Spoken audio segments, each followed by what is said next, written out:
Bem, meu nome é Reginaldo Silva de Araújo, eu sou professor do Departamento de Saúde Coletiva aqui da UFMT Cuiabá desde 2010. Tenho uma trajetória de militância ainda muito jovem, como estudante secundarista. Eu tive a oportunidade de militar na Associação Mato Grossense dos Estudantes. Depois tive a felicidade, quando eu entrei aqui na UFMT, nesse campus, como estudante de História, fazer militância junto ao movimento estudantil, a partir do Diretório Central dos Estudantes, o DCE. Quando eu fui aluno do mestrado, do doutorado na Federal de São Carlos, eu fui da Associação dos Pós-Graduandos, ou seja, na minha trajetória de formação como estudante, tive sempre atuando na militância política. Atualmente tenho a tarefa de conduzir esse sindicato desde março de 2015, algo que me honra muito, porque de alguma forma é a possibilidade da gente construir em favor dos professores dessa instituição, uma instituição que eu já tenho contato há pelo menos mais de 20 anos. Da minha chapa, eu tive a felicidade de conseguir articular uma chapa, de compor uma chapa com companheiros que têm uma história de construção desse sindicato, alguns mais recentes, outros de maior longa data, mas são companheiros que estão hoje nos grupos de trabalho, são companheiros que constroem os seminários reflexivos críticos do sindicato, são companheiros que ajudam a construir os atos políticos de mobilização, ou seja, são companheiros que estão cotidianamente dando vitalidade à vida do sindicato. E para nós foi uma grande felicidade articular todos esses companheiros dentro de uma chapa para continuar a direção desse mandato que já fizemos no primeiro momento e agora estamos nos propondo novamente a colocar em debate a possibilidade de voltar a dirigir o sindicato.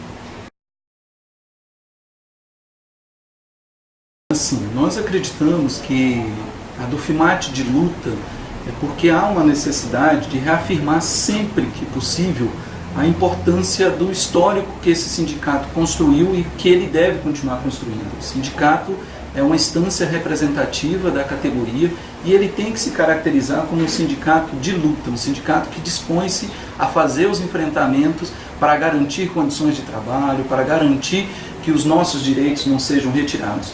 Então, dizer que o nosso sindicato é de luta e autônomo porque independente de quem esteja na reitoria da universidade, independente de quem seja o governo, nós faremos os enfrentamentos. Foi assim quando a Dilma era presidente e é assim quando o Temer é presidente. Se colocou em risco o direito dos trabalhadores, direito daqueles que constroem o serviço público, coloca em risco a própria condição de universidade pública, nós faremos o enfrentamento. E autônomo e democrático porque nós acreditamos que democracia ela tem que ser radicalizada o tempo todo, tem que procurar se aperfeiçoar, né? E temos feito isso de forma com que ela seja percebida pelas pessoas. A construção dos nossos espaços de debate, seja nos grupos de trabalho, seja nas assembleias, seja nas instâncias dos nossos congressos nacionais organizados a partir do ANDES, temos construído um movimento que possibilite, né, que a democracia não seja só algo subjetivo, mas que seja algo que concretize-se na medida em que as pessoas se propõem a aproximar-se do sindicato e colaborar com a sua construção.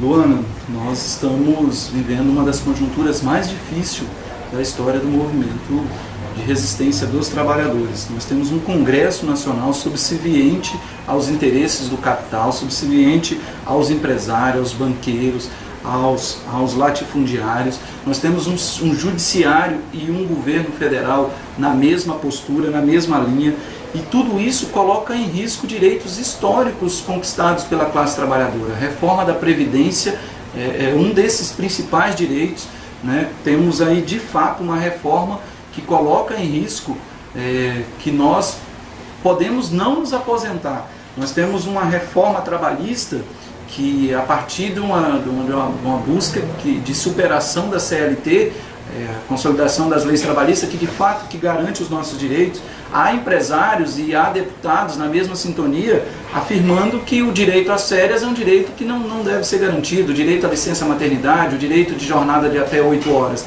E para nós aqui da universidade, todos esses riscos nos colocam em situação apreensiva, né? A terceirização ainda essa semana entrou em pauta no Congresso Nacional, o processo de avanço de privatização da universidade Essa semana também entrou em pauta com a possibilidade do mestrado e mestrado profissional e as especializações na universidade passarem a ser pagos.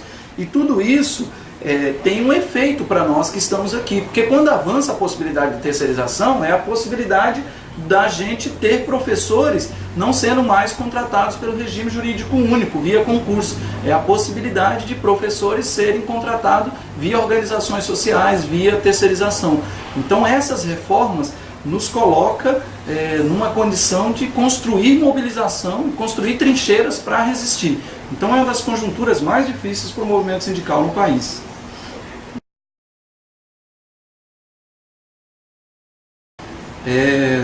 Os desafios diante de uma conjuntura como essa é que a gente dê conta, né, de envolver a categoria, de mobilizar a categoria, né, para participar das atividades políticas, seja seminários, seja grupos de trabalho, seja um curso de formação política e, consequentemente, dar conta de mobilizar os companheiros para as condições que estão colocadas, né, e lutar por melhoria de condições. Por exemplo, a insalubridade é uma pauta que está, no momento, sendo colocada pela direção da Dufimate. Recentemente fomos informados para a reitoria que já tem 4, 5 anos que a UFMT não consegue fazer o levantamento de quais espaços que os docentes atuam, que necessitam e possam ter direito ao recebimento por insalubridade. Na nossa opinião, isso é um desrespeito, né, com as condições mínimas para os colegas, professores. E aí o que nós temos feito? Temos dialogado com a reitoria, ao mesmo tempo que temos uma perspectiva de, caso não avance, a gente pode inclusive judiciar essa questão, porque nós estamos falando de direitos de trabalhadores, de condições de trabalho, né, e aí ter muito claro que espaço de salubridade você deve sempre procurar criar com que esses espaços sejam o que cause menos possível dano para a saúde do trabalhador, e é nesse movimento que nós estamos tentando construir. Mas ao mesmo tempo estamos discutindo o assédio moral, que é muito presente dentro da universidade, né? Estamos discutindo a questão da democratização dos espaços decisórios, dos espaços colegiados. Então são desafios que estão colocados internamente, mas há também os externos, que é a necessidade da gente construir com outras frentes de trabalhadores resistência diante de todas essas reformas que colocam em risco os nossos direitos.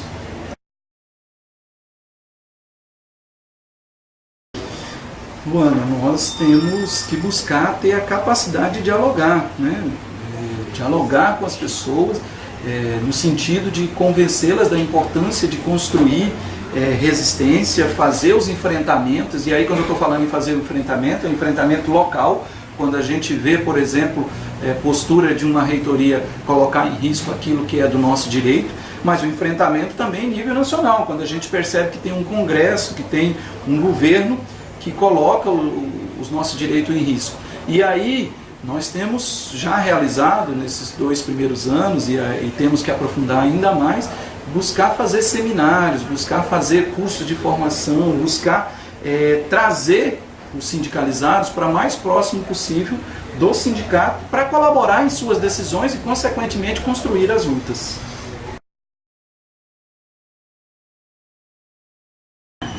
Eu acho que é essa capacidade dos dirigentes, né, em dialogar, em construir espaços que acolhem os seus sindicalizados, que eles percebam que dentro das decisões, dos espaços decisórios, há pluralidade e há respeito às decisões, né? Que essas decisões, após serem tomadas, elas são garantidas a partir da execução, que é papel da direção do sindicato.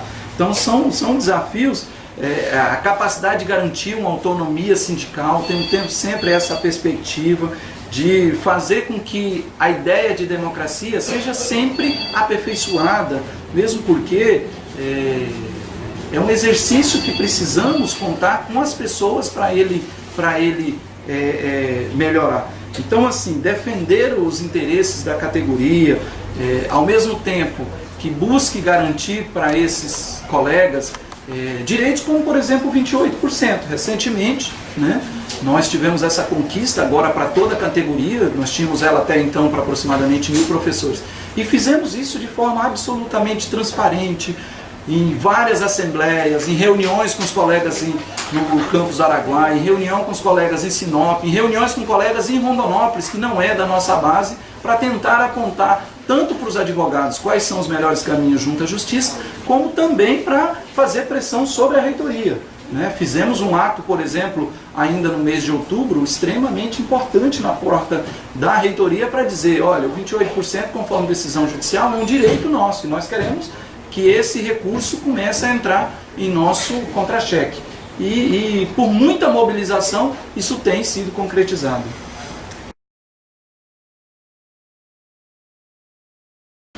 Primeiro, nós nos consideramos parte do Andes, nós somos o próprio Andes, um sindicato que faz um esforço nesse processo de construção de democracia.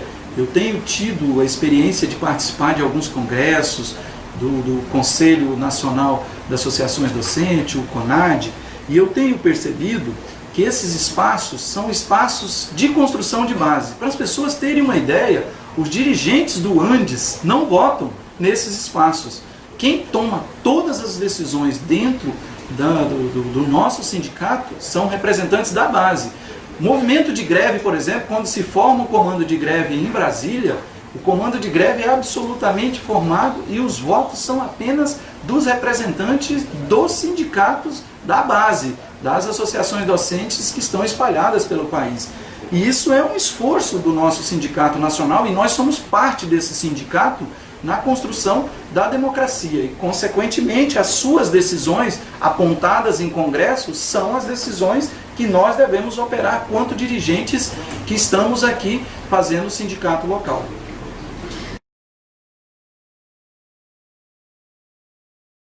É importante dizer, acabamos de falar do Andes, o nosso sindicato tem uma tradição de construir um sindicato classista, Nós somos um sindicato de classe trabalhadora e assim identifica-se. Então, na nossa compreensão, esse é um sindicato que procura construir solidariedade com a luta dos trabalhadores. O que eu estou dizendo é que quando os estudantes estão fazendo luta por assistência estudantil, bolsa estudantil, ou fazendo luta para ter um restaurante subsidiado, nós também compreendemos que essa luta é nossa. Quando o movimento de mulheres faz um movimento para construir lutas contra o machismo, contra o assédio sexual, contra o assédio moral, que é cotidiano na vida dessas mulheres, nós somos solidários e nós nos posicionamos favorável. Quando grupos LGBT fazem movimento para garantir menos violência no seu cotidiano, nós somos solidários e contribuímos nessa organização. Quando grupos indígenas, grupos de populações do campo percebem que o latifúndio estão fazendo a retirada das suas terras, nós somos solidários e estamos dispostos a contribuir junto a esses grupos. Recentemente tivemos situação de manifestos de racismo por parte de gente ligada à nossa comunidade. Nós temos um lado, temos uma clareza, não aceitamos racismo independente de onde venha. Então o sindicato ele tem posições políticas construídas pela sua base nas nossas instâncias e essas posições elas nos colocam na tarefa de ser solidário com a luta das diversas minorias e com a luta de classe que é construída por diversos setores dos trabalhadores, seja do campo, sejam trabalhadores da cidade. Então é essa a compreensão que nós temos. A luta dos trabalhadores do campo, por exemplo, contra o latifúndio, contra o avanço da monocultura, contra o uso do agrotóxico, na nossa compreensão é também uma luta dos trabalhadores que são sindicalizados. É essa a nossa compreensão. E a relação com instituições como o governo? A relação com o governo, na nossa opinião, tem que se dar com autonomia. Não importa se o governo é ligado ao partido A, ao partido B, ao partido C. Se colocou em risco direitos dos trabalhadores, se colocou em risco a universidade como instituição pública, ou seus princípios de ensino, pesquisa e extensão, nós faremos o enfrentamento. Não é diferente tanto para com a reitoria, nem é diferente para o governo federal.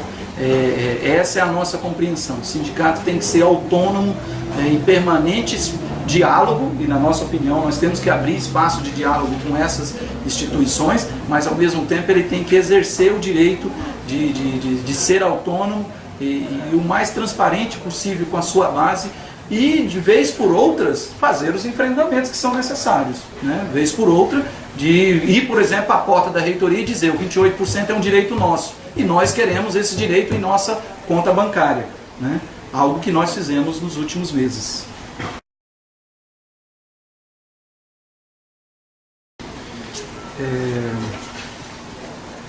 Luana, na nossa opinião, a universidade ela tem que ser espaço de críticas, né, de pluralidade, espaço de ideia, espaço de reflexão crítica. Ela tem que estar voltada para a transformação da realidade social. Ela tem que colaborar, né, ser decisiva na formação técnica profissional de qualidade dos nossos estudantes, que sejam sujeitos formados aqui de forma que sejam sujeitos éticos. Ela tem que colaborar com o desenvolvimento social do país, mas ao mesmo tempo colaborar para superar as diferenças sociais. Nós estamos falando de um país onde se tem centenas, milhares de pessoas que precisam de instituições como universidades para tentar colaborar na superação da miséria que está presente em alguns setores da nossa população. Então, na nossa opinião, essa é a tarefa da universidade: fazer uma sociedade mais justa, mais igualitária.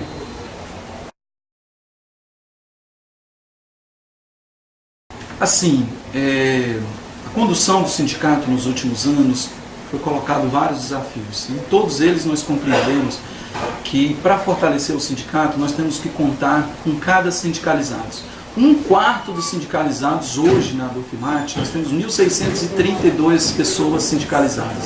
1/4 desses sindicalizados aproximaram-se da instituição nos últimos 2 anos. Estamos muito felizes porque conseguimos avançar, conseguimos trazer novos sujeitos para dentro do sindicato. Mas, ao mesmo tempo, a gente tem outras batalhas para se construir. O 28, por exemplo, vai ser, pelo que nós estamos percebendo, uma batalha cotidiana. Né? De todos os meses a gente está junto à reitoria da universidade, está junto ao MPOG, de estar junto ao juiz federal César Beassi ou em outras instâncias judiciárias, perseguindo aquilo que é do nosso direito. Né? Recentemente construímos, e aí, Luana, é importante a gente dizer, construímos um Congresso Nacional do Andes aqui em Cuiabá, um congresso belíssimo, e não é uma avaliação desse dirigente, é uma avaliação daquelas pessoas que participaram do evento, mas que contou com a colaboração de muitas mãos dos servidores da Dofimate, mas principalmente dos nossos colegas professores, seja ele presente dentro da diretoria, seja ele presente dentro dos grupos que de alguma forma fazem a mobilização e a construção da luta. Então, assim, na nossa opinião, o sindicato tem muito a construir, e nós só somos fortes se as pessoas que são sindicalizadas perceber que essa construção deve ser coletiva. Então é isso. E para finalizar, no dia 5 de abril, todos convidados a ir à urna, independente se vão votar na nossa chapa. Estou aqui pedindo o seu voto, né, para a gente fazer um sindicato mais forte, mas independente disso, que as pessoas participem para fazer o nosso sindicato cada vez mais forte. É isso, muito obrigado.